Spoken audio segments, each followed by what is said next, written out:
Hey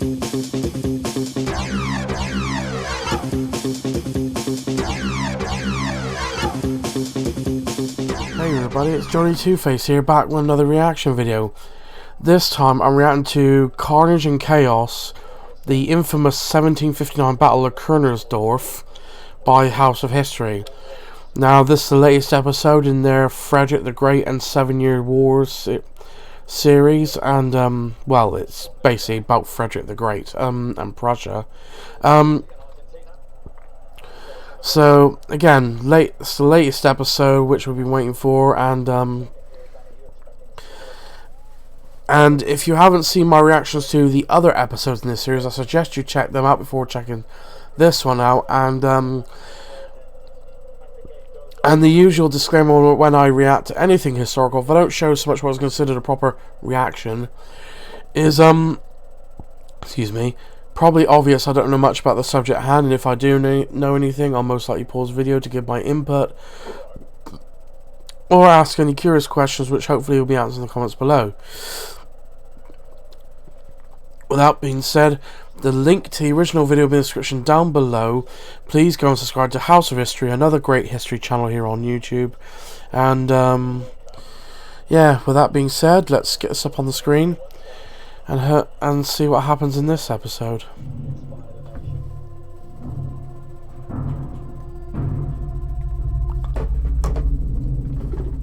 On the early morning of August 12, 1759, Russian General Pyotr Saltykov and Austrian Field Marshal Ernst von Loudon discussed what had to be done.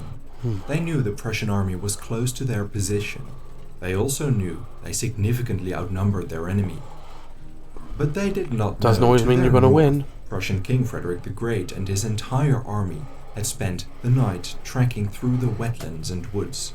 As dawn arrived, the army finished deploying along their flank and prepared to launch a devastating attack.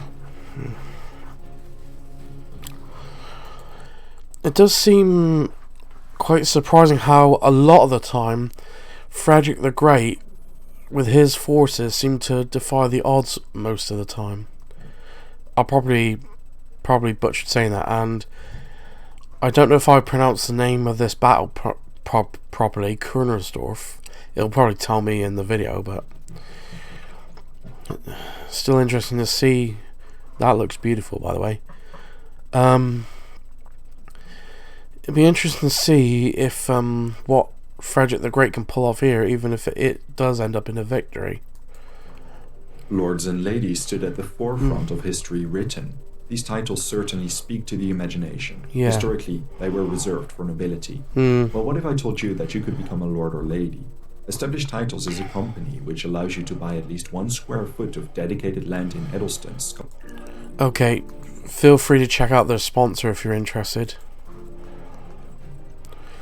This polished century still is very ferocious after the 1758 campaign. Frederick the Great spent the winter months of 1758-59 in Breslau. Okay. He augmented his battered army with fresh recruits with considerable success, and he managed to field over 160,000 soldiers by the beginning. I nearly forgot, for this I put the captions on because how some of them are pronounced, I'm not sure how I'm not sure how some of these places are pronounced when they're, you know, shown up on the maps here. So this just helps. Beginning of spring next year. A number comparable to the previous years. But the quality of these soldiers was another matter. Many of the weathered veterans were exhausted, injured, or dead. No expense was spared to improve the artillery to compensate for the lacking infantry. By the start of the campaign, the Prussian army fielded nearly triple the heavy guns it had at the outbreak of war. Frederick was described as having aged a very good deal recently. His clothes were unkempt. He suffered a severe influenza-type fever and took pride in wearing his patchy clothes. He sought comfort in literature, philosophy, poetry, and history, composing a study on Charles XII. Frederick's brother-in-law Ferdinand of Brunswick dealt with the French on the Western Front. After they launched an ambitious, aggressive, and energetic campaign to recapture Hanover, Ferdinand beat them at the Battle of Minden. This victory made Frederick consider the Western Front nothing more than a far-away theatre of war. He concentrated his army around his kingdom's heartland, and rightfully so. He set up his headquarters at Landeshut. In the 57 and 58 campaigns, Frederick beat the Russians, Austrians, Imperials, and Swedes one by one. A potential convergence of their forces from 4 different directions would be disastrous. Nearby Leipzig, a 35,000-strong Austrian imperial army under Prince Friedrich of Zweibrücken stood ready to invade Saxony. In Bohemia to his south, Field Marshal Daun and the enormous main Austrian army, at least 100,000 strong, wanted to invade Silesia. I think I'm safe in saying that Count von Daun seems to be the biggest thorn in Frederick's side. The Swedes held themselves up in Stralsund, intending to attack against Brandenburg from the north. To the east, the Russian Cossack vanguard contingent marauding the countryside was only a taste of what was to come. Frederick decided to strike first, whereas Ferdinand started the campaign in the west. Prince Henry did so on the Saxon front. In early April, his 30,000-strong army launched an energetic incursion against Bohemia, raiding supply depots, before turning west into Franconia. Here, Henry levied recruits, collected supplies, and heavily impacted the imperial army's mobilization. No major battle took place, but the enemy's logistics suffered. The main Prussian army, some 50,000 soldiers, moved to Breslau to respond to any incursions. Around Troppau in Silesia, General Heinrich de la Motte Fouquet and 13,000 soldiers raided Austrian supply depots, but the Austrians remained dormant. In fact, it wasn't the Austrians, but the Russians who ignited the campaign of 59 in the east. The Russians had a new commander, Prince Saltykov. He was one of the Tsarina's favorites. During spring, the 61-year-old commander collected his army around Posen. On June 25th, his 70,000-strong army departed, marching downstream the Oder. All that remained between him and Berlin was Donau's 23,000-strong force, just like at Zorndorf the year before. The Prussians were heavily outnumbered. News reached Frederick of Saltykov's march, his supposed inexperience, and the poor condition of the Russian army. He also learned Donau wasn't doing anything to stop them. He berated him for moving like a tortoise. He removed him from command, replacing him with General Karl Heinrich von Wedel. He set out with an army numbering no more than 28,000 to intercept the Russians. But simultaneously, Daun began moving, sluggish, as always, creeping towards his southern flank. Things were not looking good, although Daun fortified his camps, and even Austrian records scolded him for how slow he advanced. If Daun continues like this, we will need 4 years to reach Bunzlau. Saltykov did not have a reputation as a brave or enterprising commander. Because of that, what happened next surprised everyone in the Prussian camp. He outmaneuvered Wedel, whose blind aggression certainly did not help. The armies met nearby Kai, and Saltykov swiftly defeated Wedel, inflicting over 8,000 casualties. A few days later, Saltykov occupied Frankfurt an der Oder. This meant Berlin was only 80 kilometers away and under direct threat. For Frederick, this moment was do or die in the phrase's most literal sense. He tasked Henry with the impossible: hold back Daun's enormous army with no more than 40,000 soldiers. De Motte Fouquet held the Silesian border with 20,000 troops. Frederick took the remainder of his army to link up with Wedel's survivors and confront Saltykov. The Austrians learned of Saltykov's advance. Daun, cautious as ever, was in an ideal position. He had enough troops to march against Henry or Fouquet and send forces to augment Saltykov's army. He sent Loudon and Hadik with a 40,000-strong detachment to the Russians. Loudon reached Saltykov on August 2nd. The losses Saltykov suffered against Wedel were well compensated. Hadik's baggage train was ambushed, prompting him to turn around. A week later, Saltykov took the strong defensive heights nearby the small village of Kunersdorf. Frederick took a route similar to the one preceding the Battle of Zorndorf the year before. On August 6, he linked up with Wedel's battered army. They embarked on their march to confront the enemy. Soltykov's army camped at Kunersdorf for several days. He commanded between 65 and 79,000 troops, 4,600 Cossacks, infantry, cavalry, and 250 pieces of heavy artillery. Their deployment stretched in two lines from the Mühlberg to Kunersdorf south. Ludon's force, some 19,000 troops, closed the left flank. Prince Golitsyn commanded 5 large regiments and artillery on the Mühlberg. The Russian artillery was positioned on the Mühlberg, Spitzberg, and in concealed pits. Heavily outnumbered, Frederick felt the pressure to take the initiative.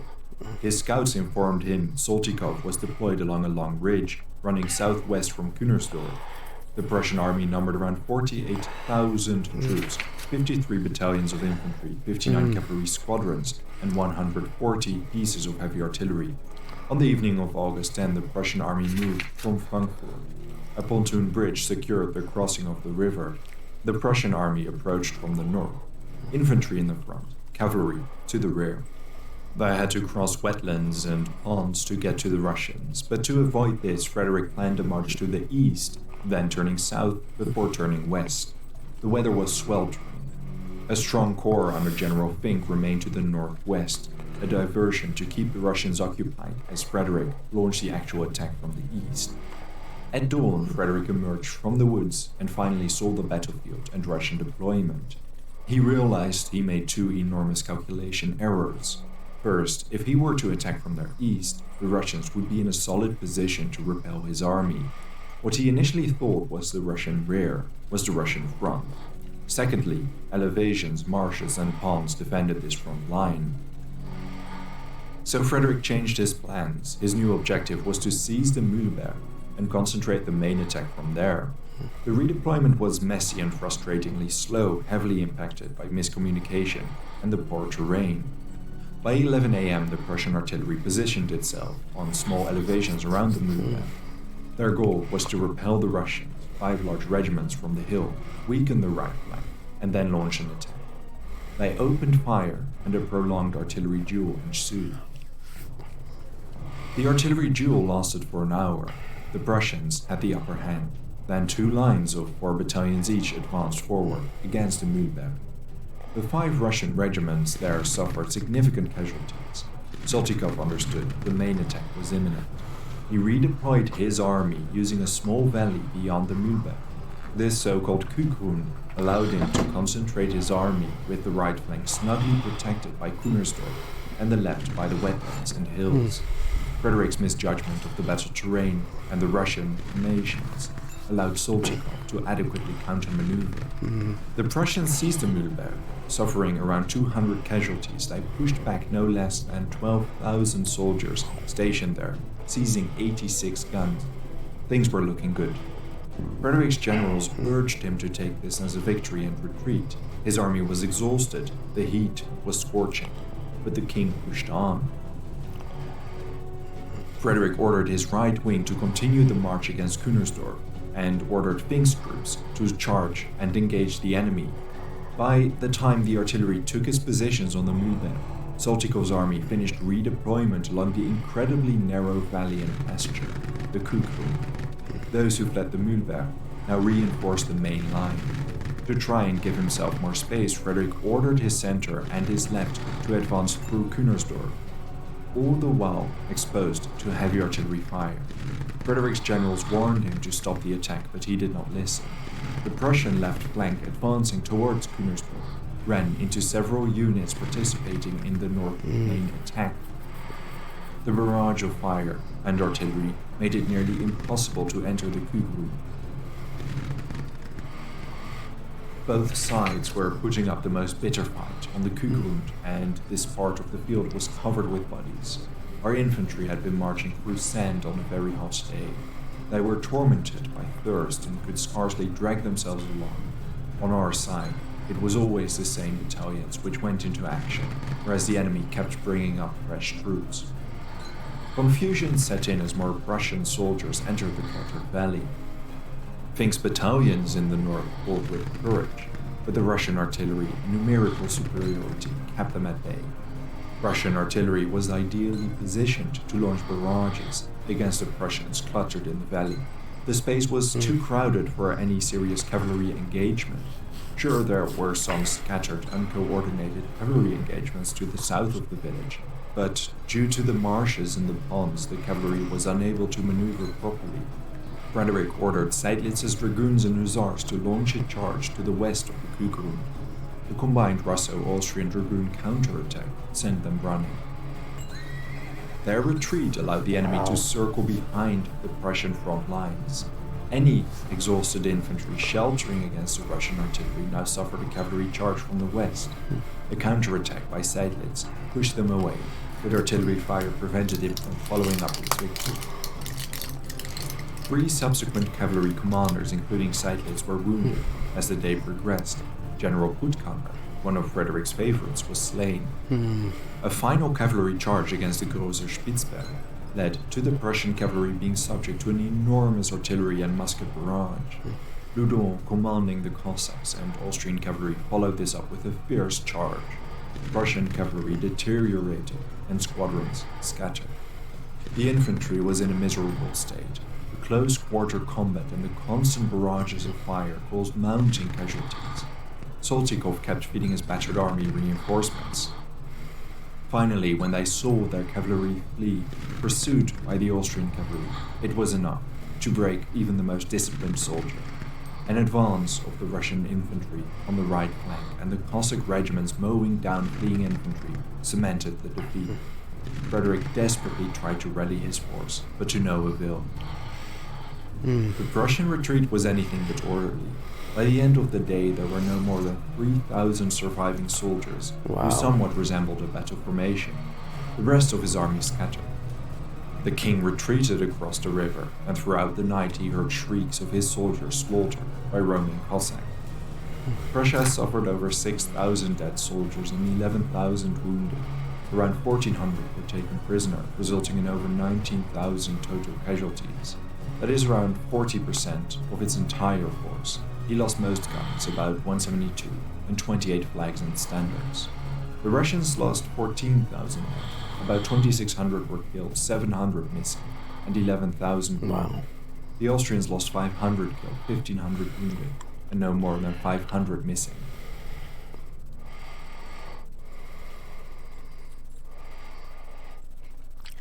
My coat is riddled with musket balls, and I had 2 horses killed beneath me.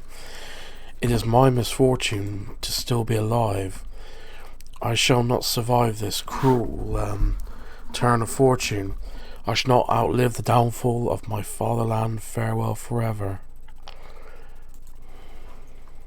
The Prussians lost the battle, not for a lack of courage. Frederick himself was shot several times and had the musket ball holes in his coat to prove it.